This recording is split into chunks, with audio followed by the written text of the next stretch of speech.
Hello friends, my name is Chris Poonia. I am your motivation speaker.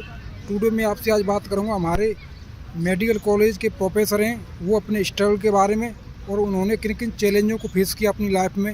वो अपनी life story के बारे में बताएंगे, किन किन चुनौतियों का उन्होंने सामना किया, कैसे कैसे लाइफ में आगे बढ़ें। आओ आज हम उनसे बात करते हैं।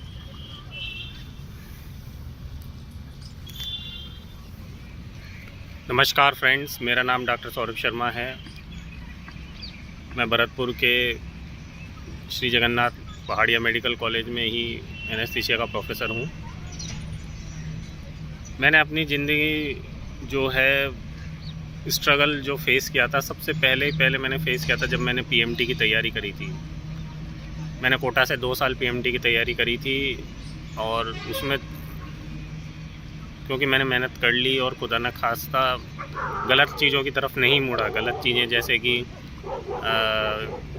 नशीली वस्तुएं या मौज मस्ती की वस्तुएं जो होती हैं, उस टाइम मेरा पूरा फोकस केवल और केवल पढ़ाई रहता था और मैंने ज़्यादा दोस्त वगैरह भी नहीं बनाए थे, केवल और केवल पढ़ाई करता रहा। इस वजह से मेरा दूसरे वर्ष के बाद पीएमटी में सिलेक्शन हुआ।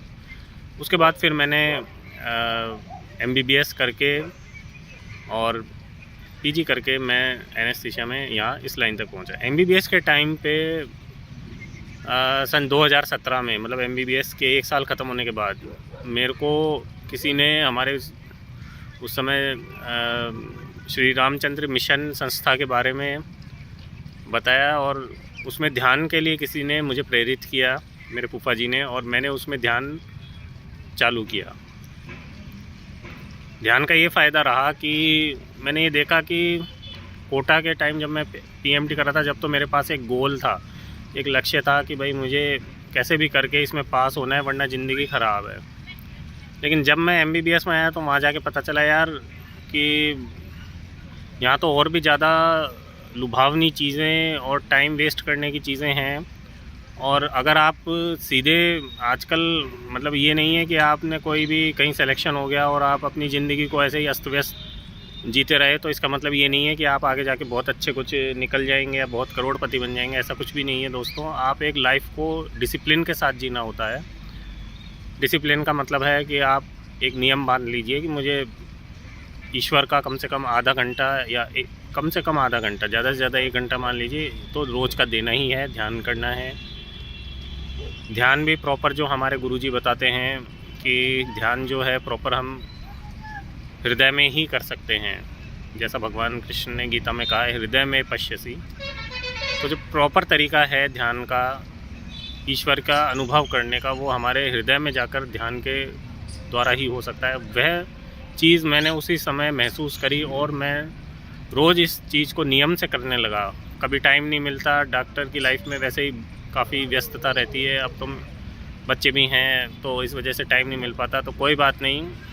लेकिन जब भी समय मिलता है मैं पूरे इंटरेस्ट के साथ, पूरे एंथुसियाज़म के साथ इस ध्यान में रोज़ ध्यान करता हूँ, गुरुजी के वीडियोस देखता हूँ और इस तरीके से मैं इसमें जो जीवन जीने का तरीका है, जैसे कि आप जो 10 नियम हैं, एक तो सदा सत्य बोलने की कोशिश करना और सुबह सूर्योदय के साथ ही उठना और दूसरे किसी को भी अपन को इस तरीके की वाणी भी नहीं बोलनी है कि भाई दूसरे को हृदय में कुछ पीड़ा महसूस हो। इस प्रकार से हम जीवन को एक दिशा देते हैं और धीरे धीरे जीवन अपने आप ऐसा रास्ता खोज लेता है, ऐसी बुलंदियों पे आपको पहुंचा देता है कि फिर आपको लगता है कि हाँ, मैंने जीवन में जो मुझे चाहिए था, या कहने का मतलब है हम एक तरह से ईश्वर का जो दर्शन है वो मैंने जीते जी कर लिया है। अब इस ध्यान के बारे में मैं आपको बताता हूँ। ये श्री रामचंद्र मिशन है जो है संस्था है, जिनमें अभी हमारे गुरुजी श्री कमलेश देसाई भाई पटेल हैं। आश्रम जो मुख्य आश्रम, इनका हेडक्वार्टर हैदराबाद में है। हार्टफुलनेस के थ्रू, मतलब जो ऐप वगैरह हैं, हार्टफुलनेस, हृदय केंद्रित ध्यान या हार्टफुलनेस जो ऐप है, उसके थ्रू आप मोबाइल पे इसको डाउनलोड करके आप इसमें मेडिटेशन और दूसरी चीज़ें कर सकते हैं। क्योंकि इसमें अकेले मेडिटेशन बहुत इजी चीज़ नहीं है, इसको सीखना पड़ता है और धीरे धीरे प्रैक्टिस में लाना पड़ता है। इसलिए ऐप के थ्रू सब फ्री है, इसमें कुछ भी डोनेशन या फीस नहीं है किसी भी ऐप में। आप इवन जो सिखाने के लिए प्रशिक्षक बनाए गए हैं वो भी आपसे कोई फ़ीस नहीं लेते हैं। तो इस ऐप के थ्रू आप रोज़ ध्यान कीजिए और ध्यान करके देखिए, ये बहुत अच्छी चीज़ है, बहुत बढ़िया चीज़ है। केवल आपको आधा घंटा लगेगा। आधा घंटा आंख बंद करके आपको यही सोचना है कि मेरे हृदय में ईश्वरीय प्रकाश विद्यमान है। ईश्वरीय प्रकाश हम इसलिए सोचते हैं क्योंकि हमें इसमें कोई तस्वीर, फ़ोटो या कोई कंसंट्रेट नहीं करना है, हमको दिमाग पे जोर नहीं देना है, क्योंकि ईश्वर सभी के हृदय में मौजूद है, हमको पता है। इसलिए केवल ये विचार लेके हमें बैठना है कि जो ये ईश्वरीय प्रकाश है मेरे हृदय में मौजूद है और मुझे अपनी ओर आकर्षित कर रहा है। केवल इसके विचार के साथ, इसमें सोचना कुछ नहीं है, एक बार ये विचार लीजिए और बैठ जाइए। रोज़ धीरे धीरे आप ध्यान करेंगे, धीरे धीरे आप इस ध्यान में डूबते जाएंगे। तो इस ध्यान के साथ आपको जो असली क्या कह सकते हैं, जोश के साथ या इंटरेस्ट, कम से कम इसमें आपको रुचि आने लगेगी और आप इस तरीके से जीवन को अपना नियमित कर पाएंगे।